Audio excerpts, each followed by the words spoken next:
정부가 지난달 발표했던 세법 개정안을 일부 수정해서 혁신 창업 기업의 투자 소득 공제 기간을 확대했습니다. 또 사업자들의 지급 명세서 제출 기간이 늘었고 반기 근로장려금의 신청 기간도 조정됐습니다. 이낙연 국무총리가 일본이 부당 조치를 철회해야 하면 우리도 군사정보보호협정, 이른바 지소미아 종료를 재검토할 수 있다고 밝혔습니다.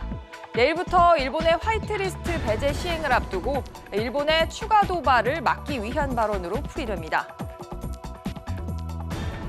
소비자의 체감 경기가 2년 7개월 만에 최악으로 얼어붙었습니다. 일본의 수출 규제와 미중 무역 분쟁 그리고 주가 하락 등 요인이 복합적인 영향을 미쳤습니다. 인보사를 개발한 코오롱 티슈진이 결국 상장 폐지 판결을 받았습니다. 앞으로 2차례 관문을 더 거친 후에도 여전히 상장 폐지로 결론이 난다면 5천억 원에 달하는 주식은 휴지 조각 운명을 피할 수 없게 됩니다. 이상 이 시각 주요 뉴스입니다.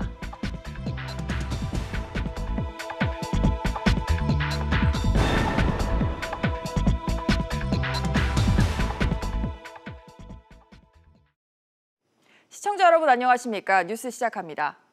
연일 중국과 난타전을 벌이던 도널드 트럼프 미국 대통령이 협상 재개를 시사했습니다. 한편 국제신용평가사인 무디스는 한일 갈등이 일본보다는 우리 경제에 더 큰 타격을 줄 것으로 전망을 했는데요. 자세한 소식은 취재기자 연결해 보겠습니다. 장가희 기자. 네, 장가희입니다. 네, 지난 주말까지만 해도 사실 미국과 중국이 관세 보복을 부과하면서 다퉜는데 갑자기 분위기가 반전됐습니다. 트럼프 대통령이 중국과 무역협상 재개의 의사를 밝혔다고요. 네, 그렇습니다. 트럼프 대통령이 현지 시간으로 어제 미중 무역 협상 타결을 원하는 중국의 진정성을 확신한다며 조만간 협상을 시작하겠다고 밝혔습니다. 트럼프 대통령은 프랑스에서 열린 주요 7개국 정상회의에서 중국 관리들이 전화로 협상 테이블로 돌아가고 싶다고 말했다며 중국과 매우 진지하게 대화를 시작해보려 한다고 말했습니다. 그리고 예고했던 중국에 대한 관세 추가 인상 방침을 번복할 여지도 남겼습니다. 심지어 며칠 전만 해도 적으로 규정하던 시진핑 중국 국가주석을 위대한 지도자라고 치켜세우기도 했습니다. 네, 그런데 그렇다 해도 사실 무역 협상이 아직 타결된 게 아니고 우리나라 입장에서는 미중 무역 분쟁에 더해서 일본 수출 규제까지 악재가 겹친 상황인데요. 국제신용평가사 무디스가 올해 우리 경제 성장률 전망치를 더 낮췄다고요. 네, 무디스는 어제 우리 경제 성장률 전망치를 올해 2%, 내년 2.1%로 기존보다 0.1%포인트씩 하향 조정했습니다. 무디스는 한국 정부의 경기 부양책에도 한국 경제가 지난 5년간의 연평균 성장률 3%를 크게 밑돌 것이라고 밝혔습니다. 무디스는 일본이 내일 화이트리스트에서 우리나라를 본격적으로 배제하게 되면 우리 제조업 부담이 가중될 것으로 내다봤습니다. 그리고 일본 제품 불매 운동과 여행 거부가 일본 경제에 부정적 영향을 미치겠지만 일본이 받을 경제적 타격은 우리보다는 덜할 것으로 예상했습니다. SBS CNBC 장가입니다. 우리 정부는 지난주 일본에 한일 군사정보보호협정 지소미아의 파기 의사를 전달을 했습니다. 하지만 정식 종료까지는 아직 3개월가량이 남아있는데요. 정부가 이런 시점에서 지소미아 종료를 재검토할 수 있다, 이런 입장을 내놔서 향후 한일 관계의 변화에 관심이 쏠리고 있습니다. 자세한 내용 취재기자 연결하겠습니다. 신윤철 기자. 네, 신윤철입니다. 정부가 지소미아 종료를 재검토하겠다, 이건 무슨 얘기입니까? 네, 오늘 더불어민주당과 정부 청와대가 서울 삼청동 총리공관에서 고위 당정청 회의를 열었는데요. 이 자리에서 이낙연 국무총리가 지소미아 종료 재검토 의사를 밝힌 겁니다.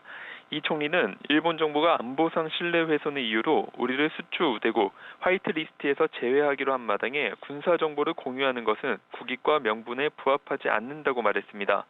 그러면서도 지소미아가 종료되는 11월 23일 내로 일본의 부당한 조치가 원상 회복되면 지소미아 종료를 재검토할 수 있다고 밝혔습니다.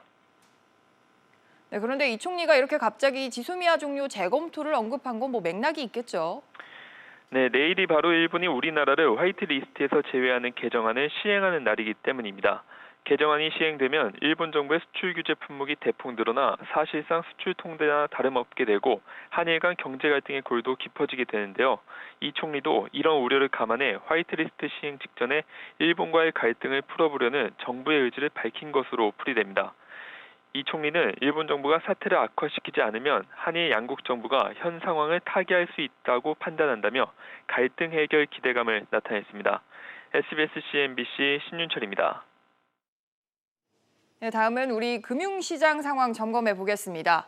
트럼프 대통령이 중국과의 무역 협상이 재개될 것으로 낙관하자 미중 무역 분쟁 위기감이 완화되면서 국내 증시도 반등하고 있다고 하는데요. 취재 기자 연결하겠습니다. 정광윤 기자. 네, 정광윤입니다. 네, 우선 코스피는 얼마나 반등을 하고 있습니까? 네, 코스피가 나흘 만에 반등하면서 장중 1930선을 회복했는데요. 코스피는 전 거래일보다 0.66% 오른 1928.98에서 출발해 현재는 1930선까지 오름폭을 확대한 상태입니다.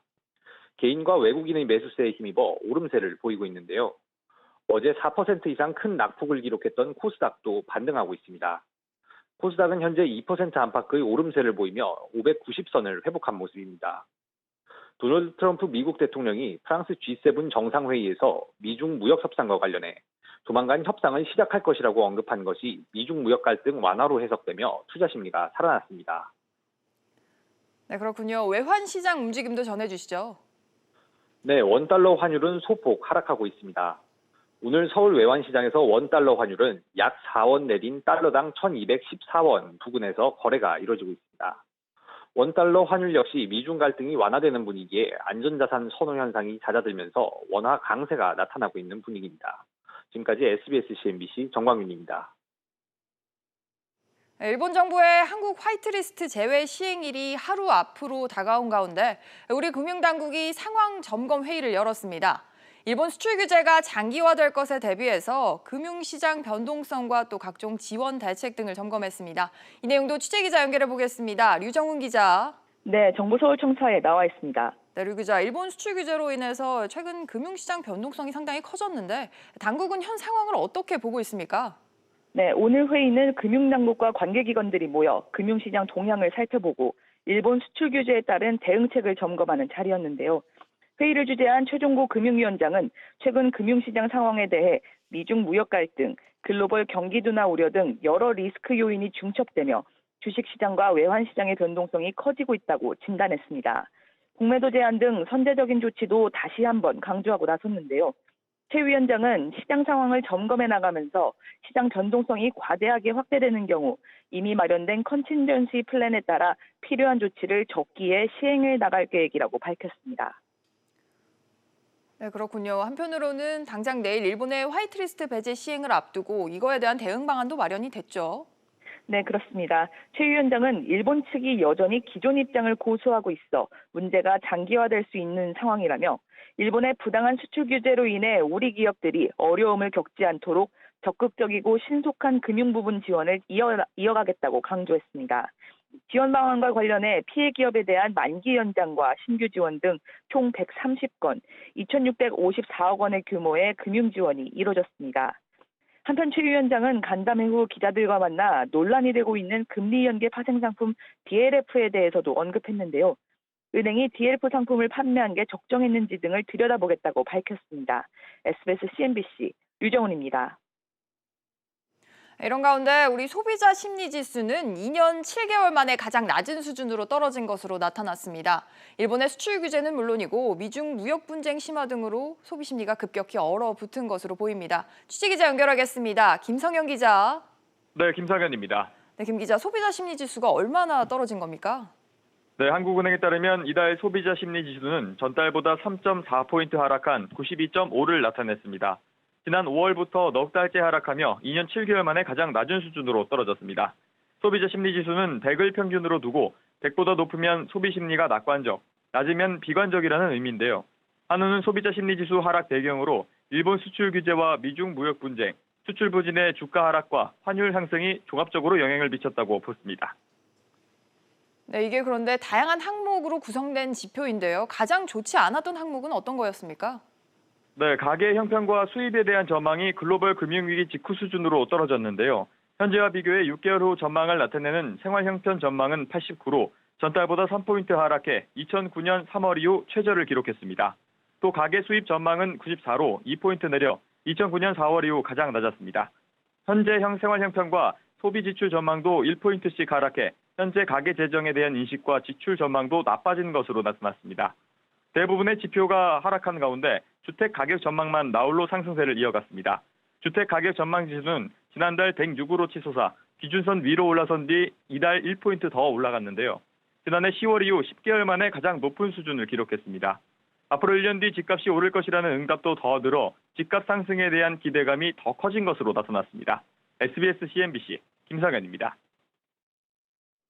네, 다음 소식입니다. 정부가 지난달 말에 발표한 세법 개정안이 일부 수정돼서 오늘 국무회의에서 최종 확정됐습니다. 어떤 내용이 바뀌었는지 취재기자 연결해보죠. 정인아 기자.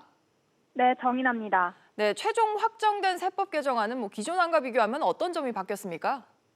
네, 가장 눈에 띄는 건 반기 근로장려금 신청 기간입니다. 신청 시작과 종료 날짜가 지난달 발표된 안보다 닷새 정도 미뤄졌습니다. 지급 명세서 제출 기한이 연장되면서 근로장려금 신청 기간도 조금씩 미뤄졌습니다. 그리고 조세정보 제공 요청에 응하지 않았을 때의 과태료 역시 3천만 원으로 인상할 예정이었는데요.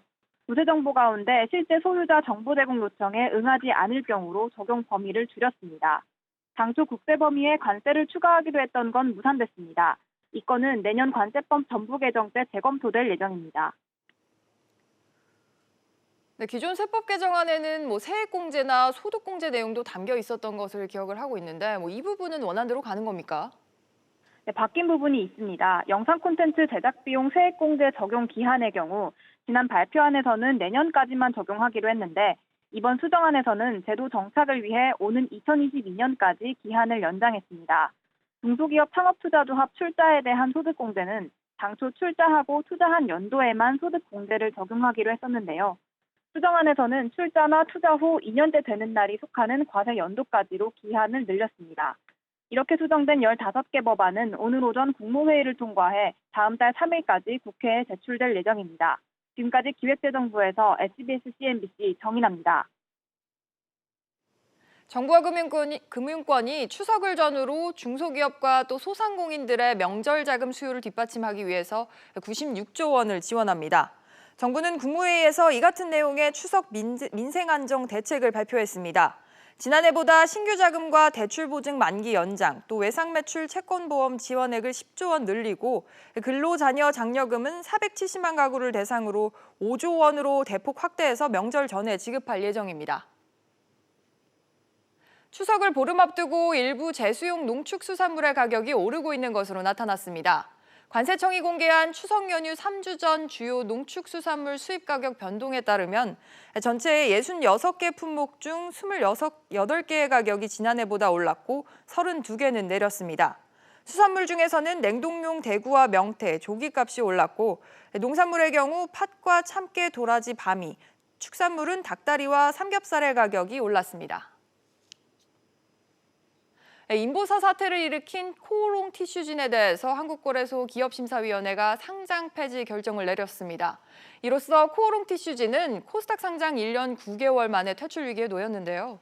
당장 5천억 원에 육박하는 주식도 휴지 조각이 될 처지에 놓였습니다. 취재기자 연결해보죠. 엄하은 기자. 네, 엄하은입니다. 예상대로 상장 폐지 결정이 나왔어요. 네, 한국거래소는 어제 기업심사위원회를 열어 코오롱 티슈진 상장 폐지를 결정했다고 공시했습니다. 기심위는 코오롱 티슈진이 코스닥 시장 상장을 위해 제출한 서류에 인보사에 대한 허위 사실을 기재한 것을 상장 폐지 사유로 봤습니다. 앞서 티슈진의 인보사 임상 3상 시험은 미국 식품의약국 FDA의 요구에 따라 중단된 바 있는데요. 티슈진은 임상이 중단된 2017년 상장심사 청구 서류에 임상 3상 시험이 진행 중이라고 허위 기재했습니다. 또 티슈진은 위탁 생산업체로부터 인보사의 핵심 성분 중 하나가 종양을 유발할 수 있는 신장세포라는 사실을 통보받았으나 상장 청구 서류에는 정상 사람의 연골세포라고 적었습니다. 기심위는 이를 투자자의 판단에 영향을 주는 중요한 사안의 허위 기재나 누락에 해당된다고 판단했습니다. 그런데 엄 기자, 이렇게 상장 폐지 결정이 나오긴 했는데 이게 최종 결론은 아닌 거죠? 네, 그렇습니다. 어제 1차 심사 결과가 나왔다고 보면 되는데요. 거래소는 다음 달 18일까지 코스닥 시장위원회를 열고 코오롱 티슈진의 상장 폐지 여부와 개선 기간 부여 여부를 최종 심의합니다. 이때 상장 폐지 결정이 나더라도 티슈진 측이 이의를 제기하면 한 차례 더 심의를 열게 됩니다. 코오롱 티슈진은 지난 5월 28일부터 거래 정지된 상태인데요. 만약 상장 폐지가 최종 결정되면 4,896억 원의 코오롱 티슈진 주식 모두가 휴지 조각이 돼 투자자들의 피해가 클 것으로 예상됩니다. 한편 티슈진은 오늘 미국 FDA에 임상 3상 재개를 위한 자료를 제출했는데요. 티슈진은 세포 특성에 대한 확인 시험 결과와 시정 조치 계획 등을 제출했다고 밝혔습니다. SBS CNBC 엄하은입니다. 앞으로 중국 화웨이의 최신 스마트폰에 삼성 디스플레이의 OLED 패널이 들어갈 예정입니다. 앞서 애플이 그동안 아이폰에 삼성 디스플레이 제품을 넣다가 중국 업체로 바꾸는 방안을 추진 중이라는 소식을 지난주에 전해드렸는데요. 그야말로 스마트폰 OLED 시장이 요동치고 있는 모양새입니다. 취재기자 연결하겠습니다. 오수영 기자. 네, 오수영입니다. 오 기자, 원래는 화웨이 최신 스마트폰에 중국 BOE 디스플레이가 탑재될 예정이었지 않습니까? 네, 그렇습니다. 화웨이는 그동안 BOE 디스플레이를 써오다가 최근 제품 결함으로 곤욕을 치렀습니다.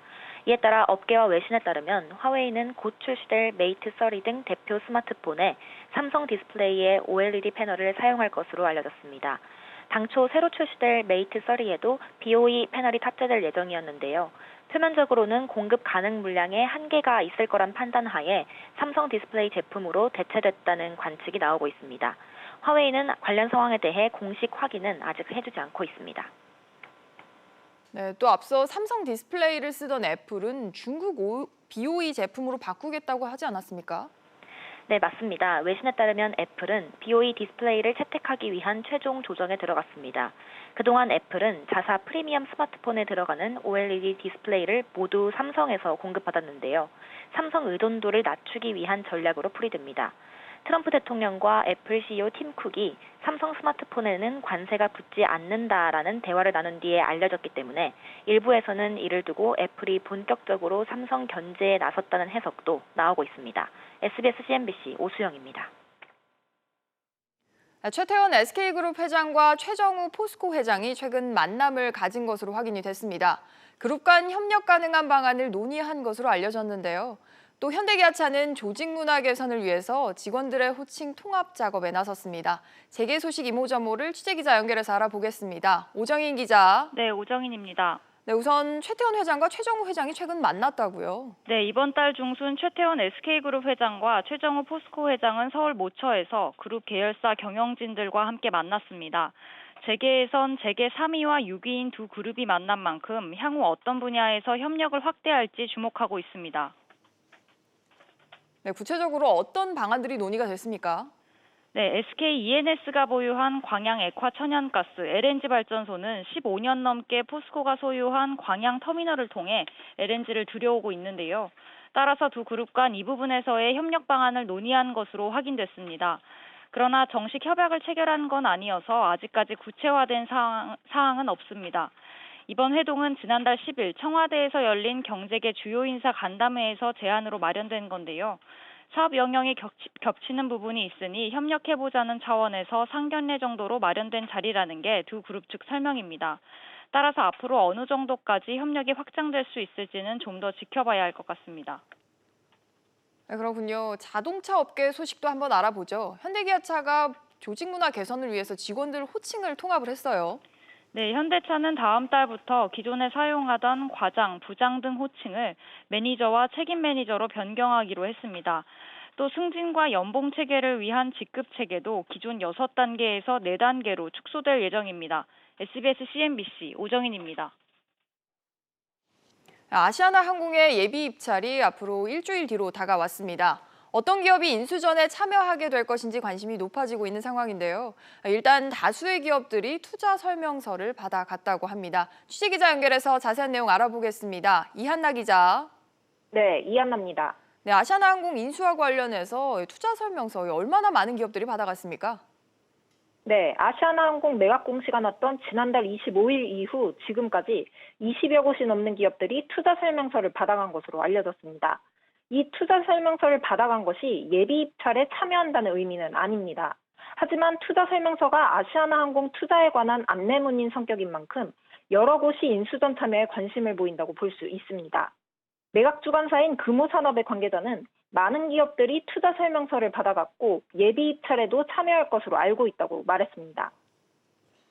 네, 실제로는 뚜껑을 열어봐야 할 것 같은데 그렇다고 해도 이번에 투자 설명서를 받아간 곳 중에서는 유력한 기업들의 이름도 나오고 있다고요.